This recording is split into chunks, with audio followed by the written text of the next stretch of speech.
Welcome back, bass anglers. Today we're going to be talking about the best baits for August, and you've probably seen some already, and I'm not going to go over the standard baits that you're hearing, the Zara spook, a jig, a creature bait. I'm not going to talk about those standard baits for summertime fishing. I'm going to talk about some finesse lures that work very well in August when the water's as warm as it's going to be and you've got those finicky conditions. Maybe you've got high pressure, maybe you've got very pressured areas.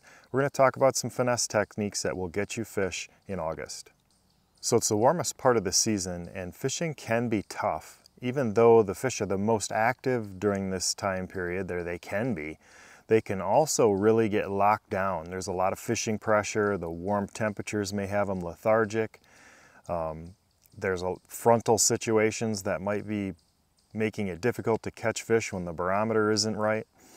So I'm going to talk about two sneaky finesse baits that you can power shot to help you get a finesse edge on that difficult time in the summer where maybe you're following somebody fishing. There's 3 tournaments that have been on this body of water and one the day before yours. And so you can go right behind people with these techniques and clean up nice fish that they can't catch with their power techniques. The 2 different setups I'm using are power finesse baits. The first one is the 4-inch Berkley Power Worm. Now this thing has been in the archives probably for a long time for people, but this is a deadly cleanup bait when fished on a power shot approach, and we'll go over what the power shot approach is in a minute, but I want to get you familiar with the bait first. The 4-inch Power Worm is one of the original finesse baits that were out there, and it's got the, the power bait technology, the Berkley power bait scent, so the fish are attracted to the scent and they'll eat something that they come up to slowly and sniff. But it's a finesse worm, got a thin profile, and it's got the little hook tail on it that's going to move when you subtly drag that bait around. That tail is going to swim on it. The 2 colors I like to use for this approach are in clearer water, I like to use green pumpkin. And then if I get in dirtier water, I like the blue fleck. That's really a deadly lure in stained water. So I'm using that bait, and we'll go over that bait's setup in a minute. Mostly I'm using the power bait when I'm fishing around grass and I want a thinner profile. So that's method number 1. Method number 2 is the same power shot approach, a little bit different setup, but I'm using the KVD Dream Shot, and I'm using that in a bold bluegill color. And this has got browns and blacks and a chartreuse green in it, and it's got the colors in it. It's his bold bluegill. This is one that I'm going to use around stumps, rocks, brush piles, anything that there's bluegill hanging around. I'm going to go with the bold bluegill. And I've got a little bit different setup for that, so let's go over the setups. In both cases, I'm going to be using a similar setup.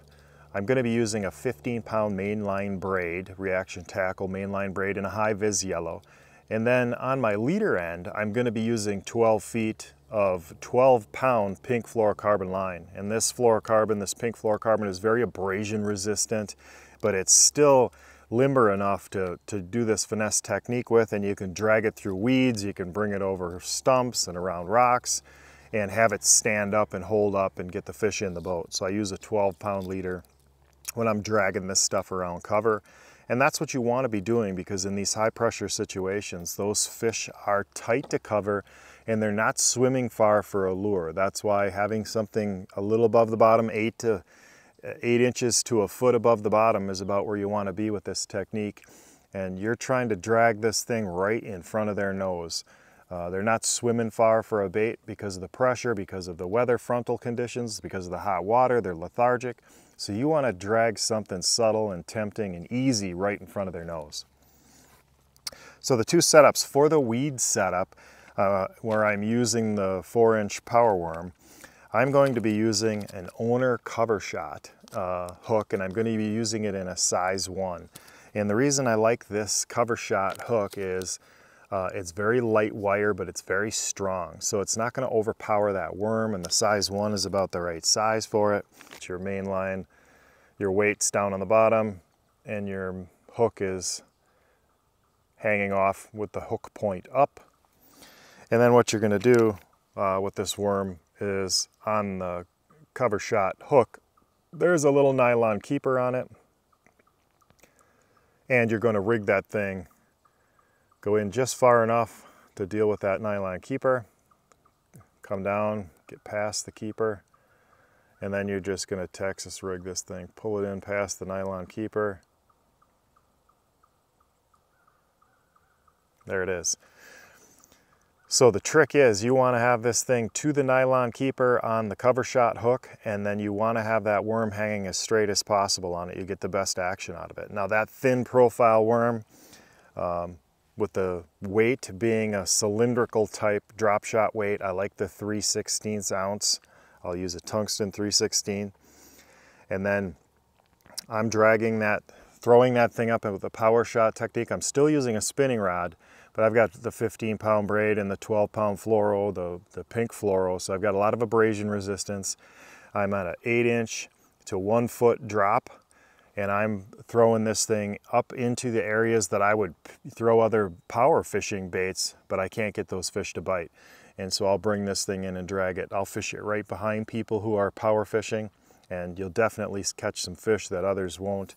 And you'll get bit on days when a real downsized presentation is required. So, grass, I'm using the worm. When I get around brush piles, now I'm going to change my setup a little bit. I'm not using that cover shot hook anymore. Now I'm going with a rockfish hook from Veravas. It's a size 1, just like that size 1 cover shot hook, but this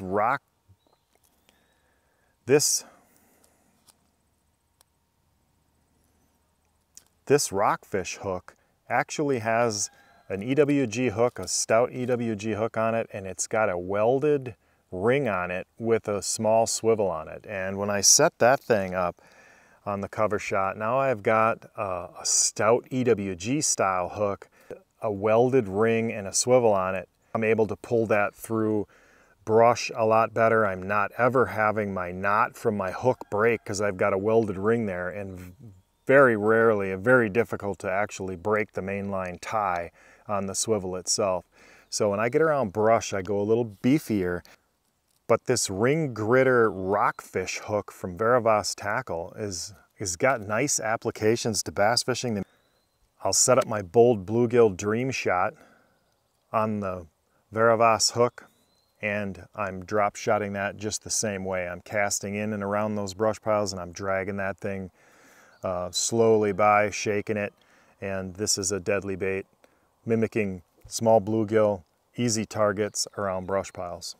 So in August, when things heat up and others are throwing spooks, jigs, big power fishing, beaver style creature baits, and all that pressure of this time of the year, plus the warm water, can add in a couple of fronts, can really slow the fishing down, and being armed with a couple of key baits and key techniques and setups can really get you some fish in the boat when others are struggling. Hope you found these tips helpful. Please like and subscribe, and we'll talk to you next time on the water.